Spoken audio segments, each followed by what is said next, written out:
राधे राधे भाई सारे ने। और जैसा कि आप सब ने भी रहा है कि हमारी स्कूटी को हो गया था पंचर, और पंचर भी ठीक करवाया हो गया, लेकिन उसके बाद हमने सर्विस करवाई। सर्विस के बाद भी तेल टपका था। तो फिर हमने सर्विस वाला का दोबारा गए, मैं रेणु गए जाकर फिर हमने उन तक कहा भाई तार कल परसों तो हमने सर्विस करवाई थी, फिर हमारे इसका तेल टपका। बोले कोई दिक्कत को नहीं, तारी स्कूटी बिल्कुल परफेक्ट बना के देवांगे भाई। मामे बड़े बैठ के चाय पानी भी पियाई, कॉफ़ी भी पियाई, और फिर हमारी स्कूटी इसी टनाटन बना दी, एक नंबर की जमा। तो यह सर्विस बहुत अच्छी है भाई। फिर वही जैसा कि आप सबने भी हमारा है ब्याह, चाचा की छोरी का, सगी चाचा की छोरी का ब्याह है, तो उसकी शॉपिंग भी करनी पड़ा है सारा शाम। तो हमने सोचा क्योंकि फिर टेंट की दुकान भी है अपना, तो टेंट अपना ही लगेगा, तो टेंट का बहुत सारा सामान कौन था। फिर मैं रेणु सारे चल पड़े, तैयार हो गए, चलो भाई टेंट का सामान लेके आवांगे क्योंकि पुराना टेंट था, लोग हर बार नया टेंट लगा हुआ है। पुराना टेंट में भाई स्टेज लिया, स्टेज कौन था, गोल टेबल लियाए, पर्दे लियाए, और क्रोकरी लियाए, काली कटोरी लियाए, धोली कटोरी लियाए, गिलास जग, अरे बहुत सारा सामान हो गया भाई, कई लाख रुपये लाएंगे और ले आए यहाँ पे टेंट का सामान। क्योंकि जब अपनी दुकान हो, कोई बिजनेस करा, तो उसमें सामान नहीं होगा तो भाई कौन देगा सामान, तो सबसे पहले आना जरूरी हो वह है। तो मम्मी सारा सामान ले आई। फिर अगला दिन भाई मैं कपड़े खरीदने भी जाना था। फिर चलो भाई सार सुविधा में चलेंगे, सुविधा में कपड़े बिल्कुल परफेक्ट मिल जाए, जानते पसंद आ जाए। और लेकिन दिक्कत एक है कि डिस्काउंट में लेवानी जब तो फायदा रही, तो गणे 1000 रुपये एक ड्रेस पे 7000 रुपये जड़ती है भाई।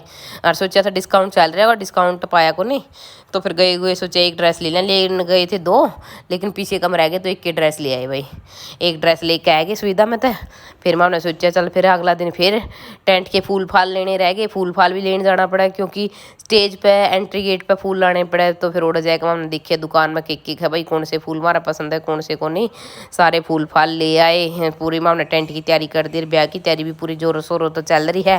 और रिंग एंगेजमेंट तो ली, रिंग सेरेमनी क्या कर जिसने, क्यों ब्याह है 13 तारीख का, तो भाई मैं पहले ही कर गई भाई, ठीक है। फिर माम भी सगाई करे आवांगे, मैं हमारा कूद भर गए, मामी उनका सगाई करे आई।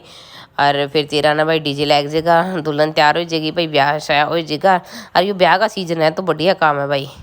और तो फिर माम ने सोचा ये सारे काम बन गए, आद्या की शॉपिंग फिर रहेगी भाई। फिर माम एक दिन दोबारा फिर तैयार होकर गए बरवाड़ा माम ना कुछ नहीं पाया। फिर मामे उल्टे आ गए। फिर अगला दिन उकलाना गई, उकलाना हमारे टेंट के पर्दे के बांधन के झूमर रह रहे थे, लाइट साउंड सिस्टम भी करना था, मैं भी सारे के सारे करके आए। और फिर भाई मामे दुकाना में जाके मामे थक लिए, जुकाम बुखार खांसी, सीजन भी तो यही चल रहा है, जुकाम बुखार खांसी का, तो सारे के सारे चपेट में रहे भाई। लेकिन करा के भाई शॉपिंग भी तो करनी पड़ेगी, रिब्बी तो बहुत सारी शॉपिंग करनी पड़ी है। मैं भी मेरा लहंगा जाएगा भाई, गुड्डू भाई लहंगा वाला जाकर बुक कर आई, और लहंगा आया मेरा 12,500 का, तो ठीक से रेंट पे आएगा 12,500 का, नहीं तो पीछे लाग कर और ना फिर मैं काम आंदे नुक्के नु पेटी में धरे रहे है। तो मैं बहुत सुथरा ऑरेंज कलर का लहंगा बुक करके आई हूँ, जिस दिन पारूंगी उस दिन दिखाऊंगी भाई, बहुत एक नंबर का लहंगा है।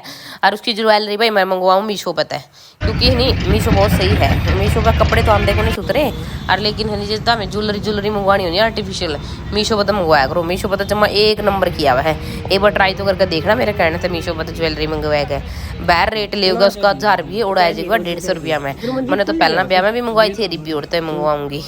तो मीशो की ज्वेलरी एक नंबर की है, मेरी ज्वेलरी भी सेट होगी, बैंगल्स भी सारे उड़ते मंगवाऊंगी।